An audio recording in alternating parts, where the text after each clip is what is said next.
اور میں خاص طور پر یہ بات یہاں موجود عورتوں سے اور طالبات سے کہہ رہا ہوں، عورتوں سے اور بچیوں سے کہہ رہا ہوں، میں کچھ بات خاص طور پر نوجوانوں تم سے کہوں گا، کچھ بات میں تمہاری بہنوں اور ماؤں سے کہہ رہا ہوں جو یہاں جمع ہیں۔ دنیا یہ کہتی ہے کہ عورت یہ اپنا کوئی فیصلہ نہیں ہوتا،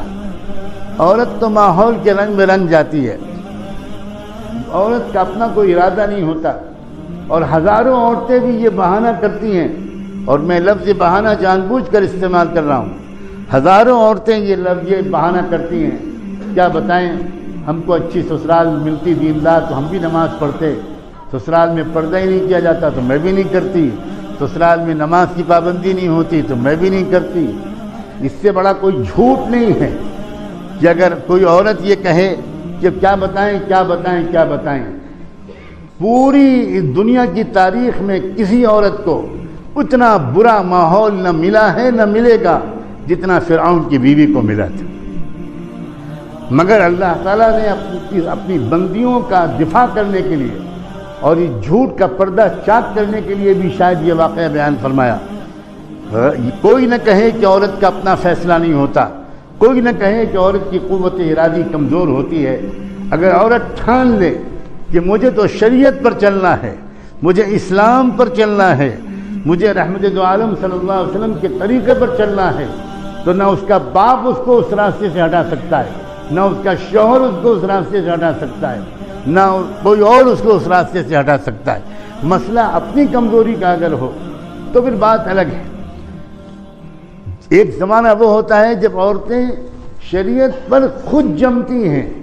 اور شریعت اور دین کی حفاظت کے لیے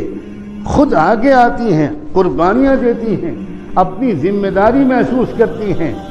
اس زمانے میں دنیا میں کبھی کوئی کفر کی اور باطل کی کوئی طاقت کبھی کامیاب نہیں ہوئی۔ یہ امت کی جو حالات اس وقت ہیں اس میں خاص طور پر دو طبقوں کا بگاڑ، نوجوانوں کا بگاڑ اور عورتوں کا بگاڑ۔ یاد رکھو پوری تاریخ، حضور اکرم صلی اللہ علیہ وسلم کے صحابہ کرام اکثریت نوجوانوں کی تھی،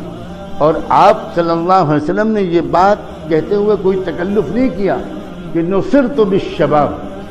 کہ میری دینی کوششوں کو جو کامیابی ملی، جو اللہ کی مددیں اتری، جو فتوحات ہوئیں، اس میں بہت بڑا حصہ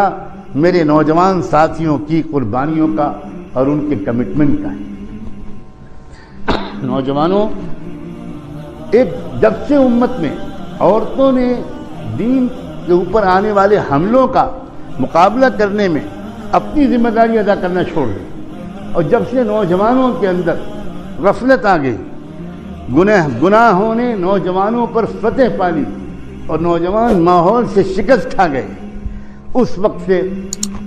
حالات بگڑتے چلے جا رہے ہیں، اور تب تک قابو میں نہیں آئیں گے جب تک کہ ہمارے یہ دو خاص طور پر طبقے، نوجوان، چاہے وہ طلبہ ہوں چاہے طالبات ہوں، چاہے وہ لڑکے ہوں چاہے وہ لڑکیاں ہوں، اور ہماری مستورات، جب تک یہ اپنی ذمہ داری کو محسوس نہیں کریں گے،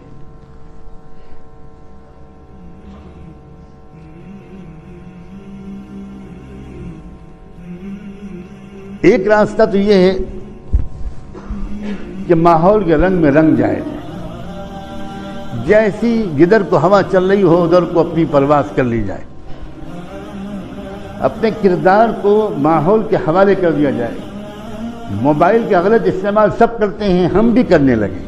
انٹرنیٹ کا غلط استعمال سب بھی کرتے ہیں، ہم بھی کرنے لگے، وقت ضائع کرنے والے بہت سے بیہودہ نوجوان ہیں، ہم بھی کرنے لگے،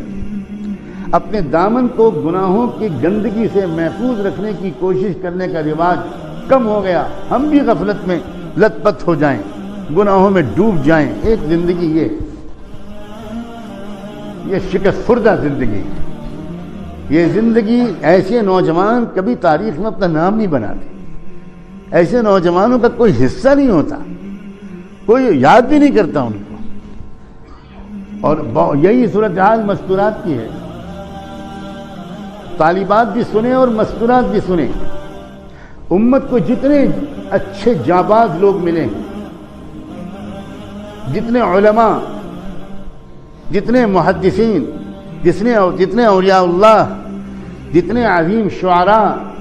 جتنے قائدین، جتنے رہبر، جتنے انقلابی رہنما، جتنے حوصلہ مند مرد ملے ہیں، ان سب لوگوں کی تیاری میں، تربیت میں سب سے زیادہ حصہ ان کی ماؤں کا رہا۔ مائیں جب ذمہ داری کا احساس رکھتی تھی، اللہ سے تعلق تھا ان کو، اچھی رکوع، اچھے سجدے، اچھی نمازیں ماؤں کی زندگی میں تھی۔ ماؤں کی تمنائیں بہت پاکیزہ بھی تھیں اور بہت بلند بھی تھیں۔ تو وہ ایک بچہ جب اللہ تعالیٰ ان کو دیتا تھا تو بس ماں کی پوری توجہ اس طرف ہوتی تھی کہ اللہ میرے بیٹے کو اسلام کا ایک نمونہ بنا دینا، ایک سپاہی بنا دینا۔ ماں کی تمنا صرف یہ نہیں ہوتی تھی کہ میرے بیٹے کو لکھ پتی اور کروڑ پتی بنا دینا، یہ نہیں ہوتی تھی تمنا۔ جتنے امت کو علماء ملے ہیں پہلے زمانے میں بھی اور آج بھی،